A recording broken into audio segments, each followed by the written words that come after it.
그래, 하나님 말씀 욥기 8장입니다. 욥기 8장 1절에서 22절 교독을 하겠습니다. 욥기 8장 1절에서 22절을 교독합니다. 수아 사람 빌닷이 대답하여 이르되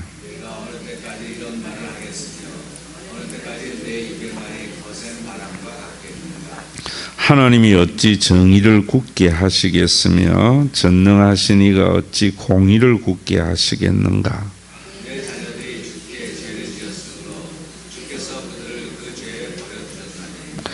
내가 만일 하나님을 찾으며 전능하신 이에게 간구하고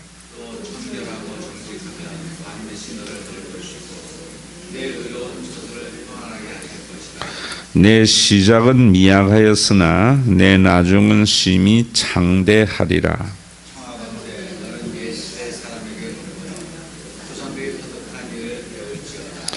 우리는 어제부터 있었을 뿐이라. 우리는 아는 것이 없으며 세상에 있는 날이 그림자와 같으리라.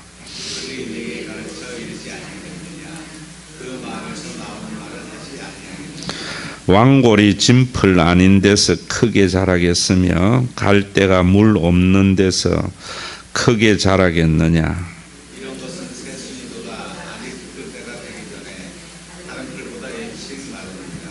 하나님을 잊어버리는 자의 길은 다 이와 같고 저속한 자의 희망은 무너지리니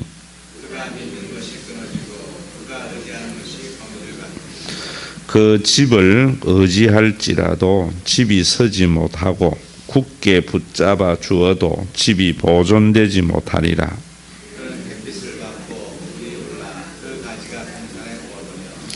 그 뿌리가 돌무더기에 서리어서 돌 가운데로 들어갔을지라도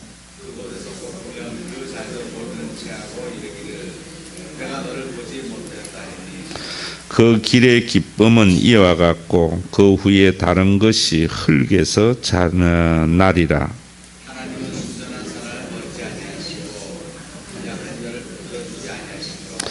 웃음을 내 입에 즐거운 소리를 내 입술에 채우시리니 너를 미워하는 자는 부끄러움을 당할 것이라. 악인의 장막은 없어지리라. 아멘.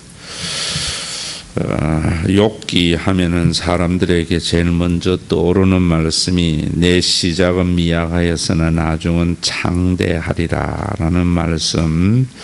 아마 욥기 8장 7절의 말씀, 사업하는 사람들의 사업장에 가면은 대부분 붙어 있는 말씀이지요.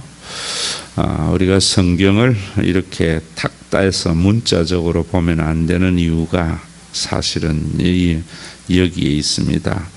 내 시작은 미약하였으나 나중은 심히 창대하리라 했는데 망한 사업장들이 참 많죠. 그러면은 성경이 잘못된 것이 되겠죠. 오늘 여기에 욥기에서 우리에게 하는 말씀은 뭐냐면은 특히 또 빌닷의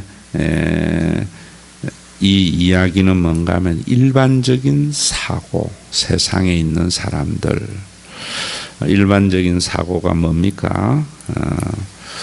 반드시 어떤 일이 있을 때에 원인이 없는 결과가 어디 있느냐, 이런 것이 세상에 있는 사람들의 사고입니다.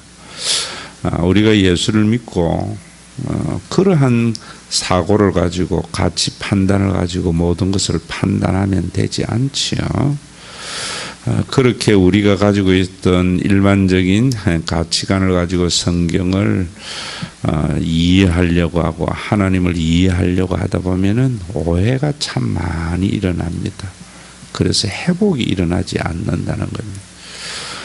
세상의 일반적인 진리는요, 어떤 한 부분에서는 많지만은 그것이 절대적인 진리가 아니기 때문에 또 다른 측면에서 보면은 모순이 일어나는 것이 세상에 있는 진리입니다.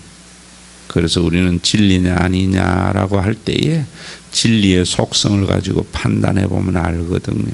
진리는 보편성이고 상관성입니다. 어디에나 다 그 말씀이 다 맞아 들어야 되는 거지요. 이 경우는 맞고 저 경우는 맞지 아니하면 그건 진리 아닙니다. 그래서 진리를 언제나 그렇게 판단하는 것이 굉장히 중요한 거지요. 오늘 빌닷과 같은 생각을 가지고 있으니까 하나님을 마징가 제떠나 태권보이 정도로 생각해서 악인을 척결하는 정도의 하나님만을 생각하는 것이요. 또 이러한 것을 가지고 말씀을 판단하기 때문에 실족할 일들이 참 많이 있습니다. 욥도 사실은 제일 처음에는 그런 생각을 가지고 있었지요. 하나님은 언제나 죄를 징벌하시고 또 고난을 당하는 모든 사람은 자기의 죄의 결과이다. 그래서 그런 고난을 겪지 아니하려고 자식들이 생일 잔치를 열었을 때에는 혹시 마음으로도 죄를 지었을까봐 그 생일을 지나고 난 뒤에는 하나님 앞에 제사를 드리면서 자녀들의 잘못을 하나님께 용서를 빌고 회개하고 이런 제사를 드리는 모습 보지 않습니까? 그런 것이 굉장히 바른 것 같지만은 하나님을 잘 알지 못하고 일반적인 진리의 잣대로 생각하며 사는 사람이죠. 오늘 빌닷도 그런 이야기합니다. 네 자녀들이 죽은 것이 그냥 죽었겠냐? 죄의 결과이다 라고 이야기를 해버린다고요. 그리고 네가 당하는 고난이 그냥 당하는 고난이겠냐?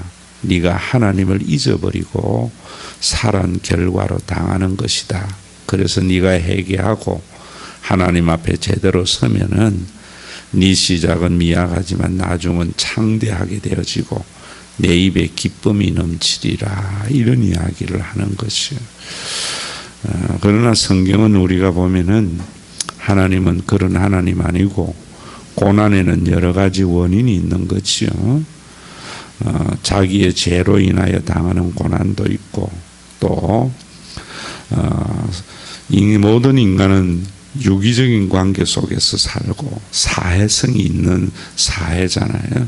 그러다 보니까 상대방의 잘못으로 인하여 당하는 고난도 있고 또 우리가 전혀 예측하지 못하는 나면서부터 소경된 자의 고난, 그건 누구의 잘못도 아니고 하나님의 영광을 위한 고난도 있고 다양한 고난이 있죠. 우리가 이런 속에서 우리의 삶을 어떻게 평가하며 사는가 하는 것이 올바른 진리 안에 거하는 것입니다. 지금 이 빌닷의 생각이나 사실은 과거의 욥의 생각이 모든 것들이 어디에 있는가 하면은 그 마음이 하나님에게 있는 것이 아니고 물질에 있었던 거예요. 그래서 자녀들이 잘 되고 또 형통하고 할 때는 하나님께 찬송과 영광을 돌리고 그러지 못하면은 그것이 하나님에게 받은 복이 아니라고 생각하는 이런 것들 다 물신주의 속에 나타나는 것이고 그래서 남들보다 풍요롭고 잘 살려고 천지신명에게 정성을 들이고 또 자기가 잘못을 하지 아니하면은 자자손손 번영을 이루리라고 하는 이런 세상의 잣대를 가지고 세상을 살아가는 사람들 많이 있지요. 거듭나게 되면은 우리의 모든 목적이 그렇게 세상의 번영과 또 세상의 여러분 물질적인 부유함 이런 것이 목적이 아니고 하나님이 우리의 삶의 목적이 되어져야 돼요. 그렇게 되어질 때 우리는 가난에 처해도 하나님을 원망하지 않고 부유함에 처해도 우리는 그 부유함이 하나님을 잊어버리는 데에 사용되지 않지요. 그러기 위해서 우리를 창조하신 하나님, 우리를 구원하신 그 하나님, 십자가를 통하여 계시되는 그 하나님의 은혜가 우리 가운데 있어야 됩니다. 오늘도 저와 여러분들이 세상의 사람들의 행복의 기준으로 우리의 삶의 잣대를 보지 말고 나를 창조하신 하나님, 세상을 구원하신 그 하나님을 우리가 은혜를 깨달아서 우리의 삶의 모든 목적이 하나님이 됨으로 말미암아 우리가 환경에 따라서 일희일비하는 사람이 아니라 어떤 환경 속에서도 그 환경에 지배를 받지 않고 하나님으로 인하여 감사하며 기뻐하는 은혜의 삶. 우리가 얼마나 이 찰나의 인생입니까? 이런 인생 속에 그저 조그마한 일에 기뻐했다, 조그마한 일에 실족했다 이러지 않고 어떤 상황에서도 항상 감사하고 또 항상 기뻐하는 그런 은혜의 삶. 우리를 위하여 자신의 모든 생명을 내어주신 예수 그리스도를 속에 계시된 그 하나님의 은혜가 이 아침에 저와 여러분들의 마음 속에 물밀듯이 밀려오는 귀한 은혜가 있어서 우리에게 주어진 그 순간을 정말 하나님을 원망하거나 세상을 원망하거나 사람을 원망하는 그런 어리석은 자리에 빠지지 않는 그런 귀한 역사가 이 시간 우리가 만든 하나님이 아니고 십자가에서 계시된 그 하나님이 성령으로 우리의 마음속에 받아들여지는 귀한 아침이 되시기를 주의 이름으로 축원합니다.